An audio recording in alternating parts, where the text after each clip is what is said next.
Bueno, muchísimas gracias. Lo primero a mis compañeros de mesa, que la verdad que es un lujo escucharles, y voy a tratar de ser muy breve y de aportar algo que no hayan dicho ya Jesús y Pilar, que es bien complicado.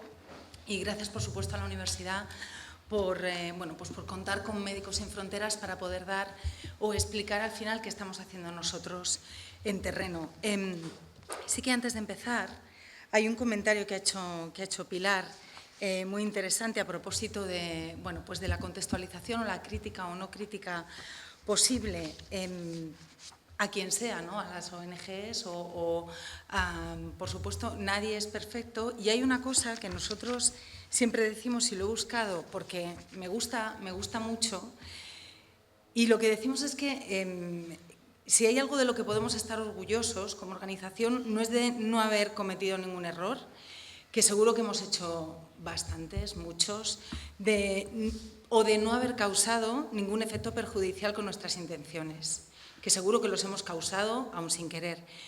Pero de lo que sí podemos estar orgullosos es de seguir siendo muy idealistas y, a la vez, atrevernos a seguir trabajando en ámbitos tan difíciles como la guerra, como el conflicto, como situaciones de extrema vulnerabilidad, que al final es donde estamos. Pero sí que es claro que, aunque nos inspiren las mejores intenciones, sencillamente no es posible, y desde aquí lo dejo muy claro, entrar en algo tan terriblemente cruel y sucio como una guerra, como las guerras en las que estamos en Siria, en Afganistán, en Irak, en la zona controlada de Níger, Nigeria, alrededor del lago Chad, de Boko Haram, que ahí es donde estamos y de ahí es de donde está viniendo la gente. Pues, como digo, no es posible entrar en algo tan terriblemente cruel y sucio como una guerra y salir limpio. Y esto pues va para todos, incluido Médicos Sin Fronteras. Hay muchísimas cosas que se han dicho ya. Yo quería pasar muy rápidamente a algunos datos que ya se han destacado. La distinción entre lo que llamamos migrante, que están huyendo, están buscando una vida mejor, eso es lo que se llama migrante, y la distinción entre lo que llamamos personas que llamamos refugiadas, que todavía no son refugiadas, pero son aquellas que huyen de la guerra, del conflicto, de la violencia. Esto, que quede claro, para Médicos Sin Fronteras nos da igual de que estén huyendo, nos da igual, los tratamos absolutamente igual, pero sí es cierto que los segundos tienen una protección internacional diferente. Solo por volver a destacar el papel de los países, de los Estados miembros de la Unión Europea, que todos han firmado, ya se ha dicho aquí, las convenciones sobre asilo y refugio, o sea, esas convenciones que dan una protección especial al que va huyendo de la guerra, de la violencia, del conflicto, y no lo puedes echar de tu país, porque está huyendo, está intentando salvar su vida. ¿Cuánta gente de esa ha llegado a Europa? ¿Cuántos de los que tienen esa protección internacional que está instalada en los convenios de Ginebra, y que son esos convenios sobre asilo y refugio que han firmado los 28 miembros de la Unión Europea?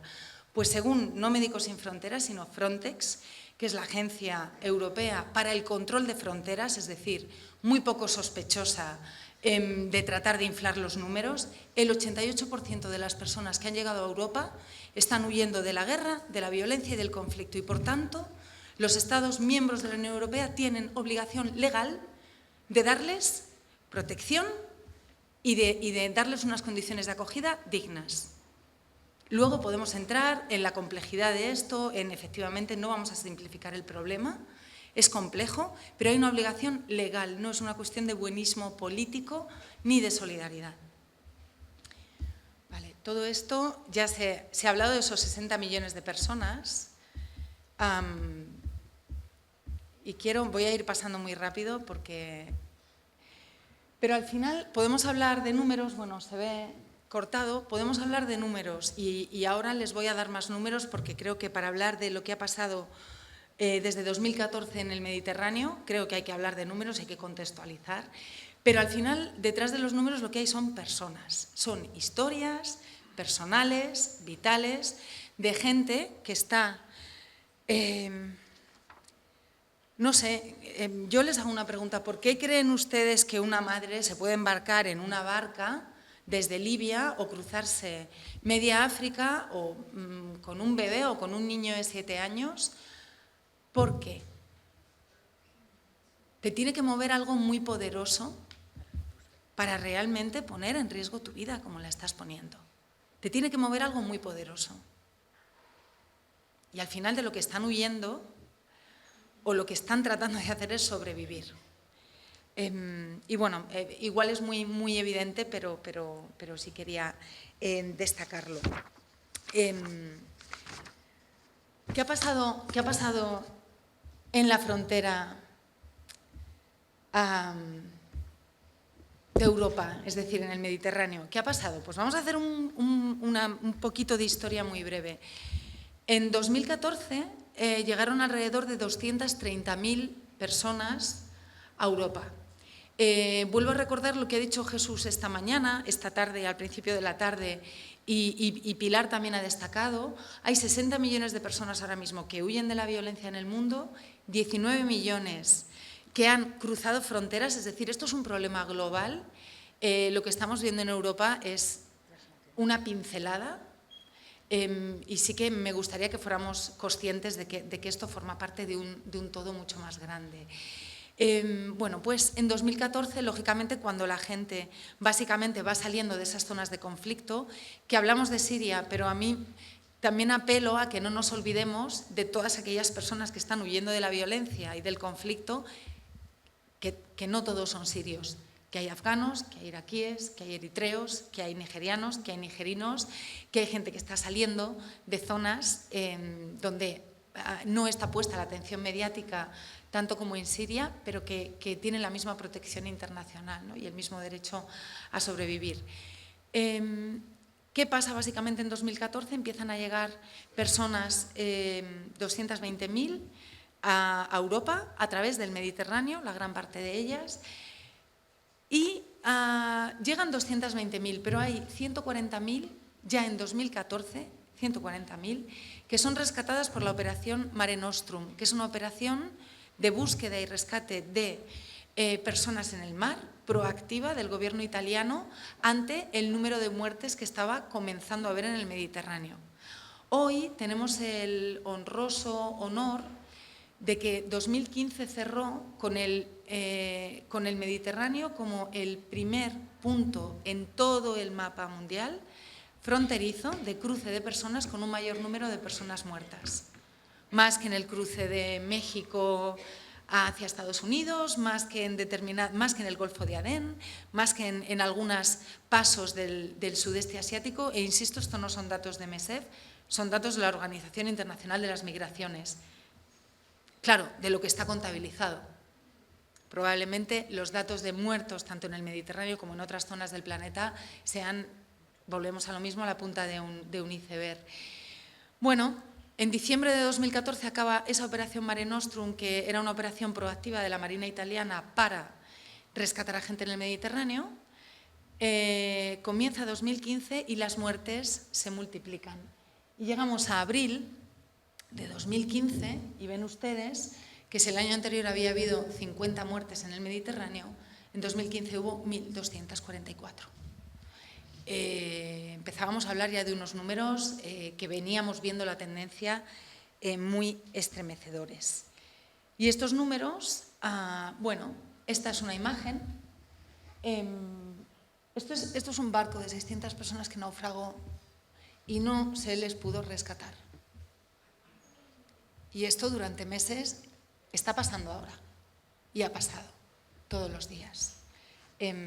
Bueno, y yo siento la crudeza de la imagen, pero bueno, quiero traerlo para que no se nos olvide que sigue cruzando gente en el Mediterráneo y siguen muriéndose ahogados todos los días. Lo que decíamos, ¿cuánta gente llegó en 2015 a Europa? 1 millón de personas, 1.008.000 personas registradas.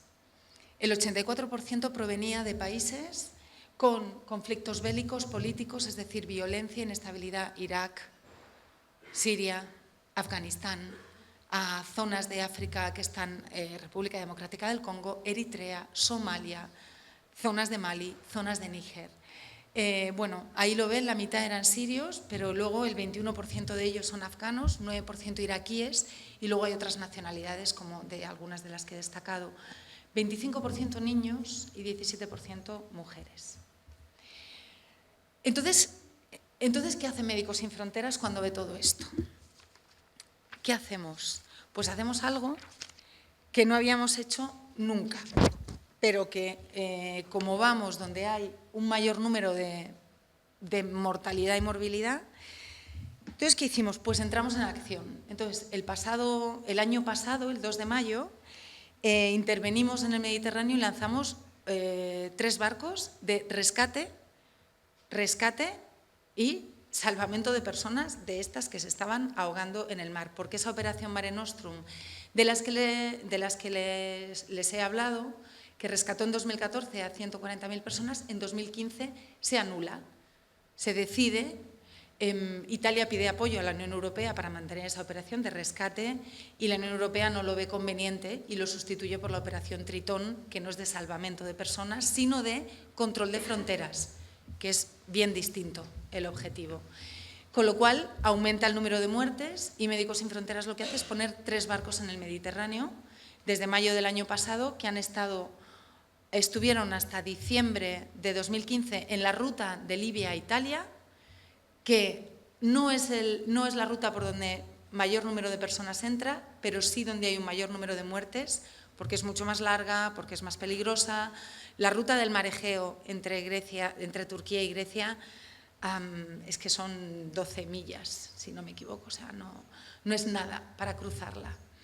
Pero la ruta de Libia a Italia es larga, puedes tardar un día y medio, te puedes perder, y ahí es donde se producía el mayor número de muertes. Con lo cual, bueno, ahí ven un mapa que refleja cuáles son los puntos donde hemos estado trabajando, tanto en el Mediterráneo como luego en esa ruta que han ido siguiendo las personas que llegaban a Italia, a Grecia, para tratar efectivamente de subir y de llegar a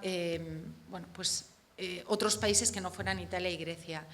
Yo les voy a poner un vídeo, si tenemos suerte y funciona, solamente de 2 minutos, y luego voy a cerrar con otro también muy cortito, pero les voy a poner un vídeo para que vean, porque tengo aquí esta foto, pero no me parece, bueno, al final es una foto, y este era el barco, pero yo creo que en un vídeo lo van a ver ustedes mejor.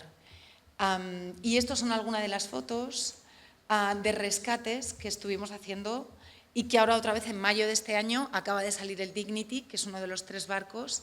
El Dignity está coordinado por Médicos Sin Fronteras España. Estas son algunas de las fotografías pues de la campaña de rescate. Este es Samir, que está ahora trabajando en la oficina de Madrid con nosotros y que era mediador intercultural porque él, pues por su historia vital sabe árabe, sabe inglés y se fue para hacer esa primera toma de contacto con las personas a las que rescataban. Había días que el barco parecía una guardería y lo ven ustedes ahí. Esto es una foto de un día. Estas son fotos que… rescatamos a 21.000 personas el año pasado. Este año hemos vuelto a iniciar ahora en mayo porque hemos visto la necesidad de volver a lanzar los barcos. O sea, ojalá, como ha dicho Jesús, ¿qué hace Médicos Sin Fronteras? ¿Qué hace una ONG lanzando operaciones de rescate y salvamento marítimo en el Mediterráneo? Pues es que ojalá que no tuviéramos que hacerlo. Voy a intentar… Era un vídeo simplemente que mostraba uno de los rescates, de cuál era el operativo y el proceso que teníamos para hacer esos rescates en el mar, que luego estas personas o eran transferidas a otros barcos de salvamento marítimo italiano o les llevábamos hasta Italia, a puerto, a Ragusa y a Pozzallo. Luego en Pozzallo dejamos de trabajar porque las condiciones del centro de acogida y de recepción de migrantes eran tan absolutamente penosas que decidimos no formar parte de eso. Para que ustedes se hagan una idea, ECO, que es la oficina de ayuda humanitaria de la Unión Europea, ECHO tiene unos estándares. Cuando tú le pides dinero para hacer un campo de refugiados en África, en República Centroafricana, en Sudán del Sur, en República Democrática del Congo, tiene unos estándares mínimos de... Tiene que haber X número de letrinas por cada persona, tiene que haber, las camas tienen que tener tanta separación para que la gente pueda dormir en unas condiciones dignas, tiene que haber colchones de este grosor para que la gente no duerma en una tabla de madera, es decir, hay unos mínimos criterios para hacer ese campo de refugiados o de desplazados interno. Pues todas esas reglas, todas esas normas que aplican a las ONGs cuando vamos a hacer un campo de refugiados en África, por ejemplo, aquí, en los centros de acogida en muchos puntos de Grecia y de Italia, no solo no se han cumplido, sino que los estándares han estado por debajo, es una cosa inconcebible. Y en concreto en el centro de acogida de Pozzalo, la cosa llegó hasta tal punto que Médicos Sin Fronteras dijo, así no vamos a trabajar aquí, porque esto es inhumano. Es decir, las condiciones de acogida y de recepción de las personas que llegan huyendo de la violencia y de una guerra una vez que llegan a Europa, a la llamada crisis de refugiados hay una segunda crisis que es la que está provocando también pues el posicionamiento político de la Unión Europea, ¿no? De levantamos fronteras, tanto físicas, como pasó en Hungría, como ha ido pasando en Austria, como ha ido pasando en la antigua República de Macedonia, se han ido levantando fronteras físicas, pero también fronteras mentales, ¿no? Hay una mujer siria también que llegó a Grecia. El año pasado estuvimos recogiendo muchos testimonios de la gente a la que atendimos, de la gente que llegaba, y claro, una de ellas dice, estamos alojados en una sucia tienda de campaña, no hay colchones, tan solo cartones, no hay mantas, nada, solo tierra. No queremos ni acercarnos a los aseos, el agua no está limpia, no podemos lavar la ropa, no puedo creer que esté viviendo en estas condiciones con mi familia en Grecia. Yo trabajaba de profesora y mi marido era contable. Míranos ahora, esto es inhumano. Sí.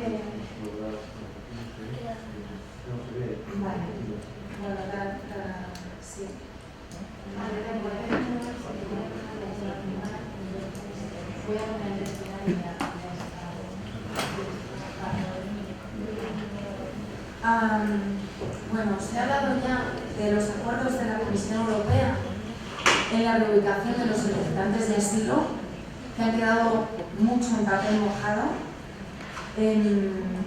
pero yo vuelvo a insistir en las cifras. El número de reubicados que España asumió, que está cerca de los 17.000, no llega, es el 0,02 de la población española, es decir, son 2 personas refugiadas por cada 10.000 habitantes. Entonces, a mí me gustaría que ustedes hicieran el ejercicio de pensar, yo por ejemplo pienso en el pueblo del que son mis padres, digo son 40.000 habitantes, tocamos con el Viejo, un pueblo de la Comunidad de Madrid, tocamos a 8 refugiados. Pues esto no coincide mucho con el colapso de los sistemas sanitarios, educativos, que se está diciendo que va a suceder con estos 17.000. Otra cosa es que fuéramos extremadamente generosos y dijéramos, bueno, pues que vengan los que tengan que venir, ¿no? Y tiene su complejidad el dar servicios a todas estas personas. Es decir, desde Médicos Sin Fronteras, pensamos que la gestión de la crisis de refugiados, la gestión europea de las personas que están viniendo a Europa porque están huyendo de la guerra, del conflicto, porque están tratando de buscar una manera mejor de sobrevivir, está siendo absolutamente contraria al respeto a la dignidad de las personas. Es una crisis compleja, es que no lo vamos a negar, es que los problemas son poliédricos y esto no es una simplificación de buenos y malos, pero desde luego la postura política de la Unión Europea ha sido, sí, vamos a reubicar a 160.000 y de esos 160.000, 7 meses después, hay reubicados 500. Eso es no tener voluntad política. Eso no es, es que se nos ha pasado, eso es no tener voluntad política. levantar fronteras físicas, vallas con concertinas. Eso es decir, queremos que aquí no pase nadie.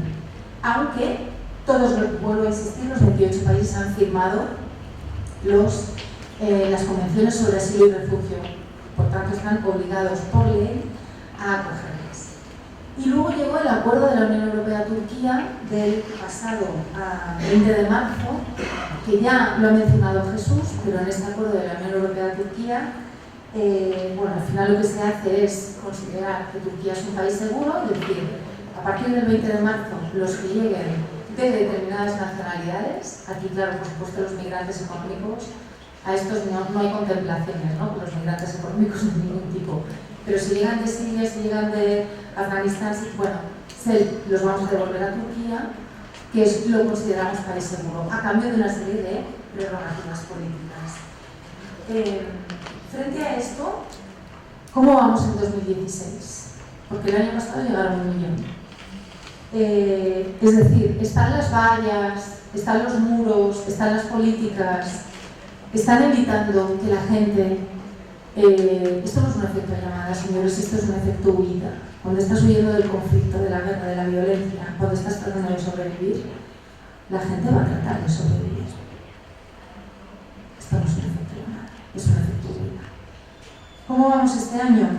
Pues han llegado a fecha de 1 de mayo, son datos de la Oficina Internacional de las Migraciones, 185.000 personas y no ha llegado el verano, no ha llegado, como decimos nosotros, la temporada buena de que ahora empieza a mejorar el tiempo, con lo cual la ruta de Libia a Italia se reactiva. Llevamos 1.357 muertos consignados. Si seguimos así, a finales de este año, si sigue la tendencia, superaremos 1 millón de personas y superaremos los 3.772 muertos del año pasado. Y mientras tanto, yo les cuento que esto es la realidad a día de hoy, a 1 de mayo.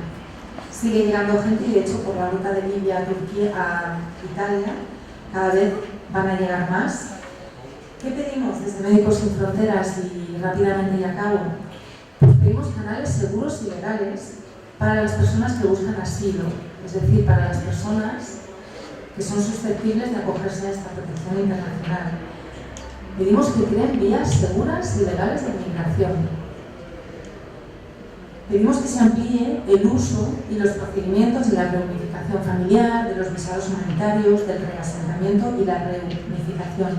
Porque, salvo la excepción que ha comentado Pilar de Alemania y Suecia y Canadá fuera del continente europeo, la verdad que el resto de países europeos están haciendo bien poco. Si tuviera algo más de tiempo, les enseñaría algún vídeo más sobre cómo están los refugiados que están en Calais, en el corazón de Europa, cómo están y cómo viven y no les dejan, y vienen huyendo de una guerra y tienen familia en Reino Unido, pero no les dejan pasar al Reino Unido y están viviendo ahí en unas condiciones, ahora se ha hecho otro campo que se llama el campo de Gran Sinte, pero las condiciones en las que han vivido durante meses son estremecedoras. Un mecanismo de búsqueda y rescate europeo ambicioso, porque sigue muriéndose gente en el Mediterráneo y muchos. Y no lo vas a mencionar, Médicos Sin Fronteras, con 3 barcos. No lo vas a mencionar. El año pasado salvamos a 21.000 personas del agua, pero esto no es suficiente. Planes de reubicación dentro de la Unión Europea y la creación de pasos seguros dentro del territorio europeo, es decir, tener un poco de sentido común, y si una persona que viene de Irak tiene familia en Reino Unido, pues tal vez es más lógico que se vaya a Reino Unido, que es donde tiene un mínimo colchón familiar que le puede echar una mano y que le puede ayudar, y no decir, no, tú no cruzas y te quedas en Italia, es decir, un poco de sentido común. Y luego hemos visto también actos de violencia y abusos por parte de las autoridades estatales, parece todos muy nerviosos, y siguen en Grecia y en la costa italiana, pues hemos visto actos de violencia y abusos por parte de autoridades estatales, que son los menos, pero que no podemos dejar de decir que no se repitan, ¿no? y son testimonios de las personas en las que hemos rescatado del mar. Yo no me voy a extender más. Bueno, hay unos vídeos que hay uno que se llama La Capitana de Dignity, que si lo buscan por internet son nada más 3 minutos, pero se lo recomiendo porque al final es una reflexión muy bonita sobre qué es, qué es el salir de tu país para buscarte la vida en otro y por qué. Son 3 minutos que pueden encontrar en YouTube, se lo recomiendo y no me voy a alargar más para que pueda haber un cierto. La Capitana de Dignity.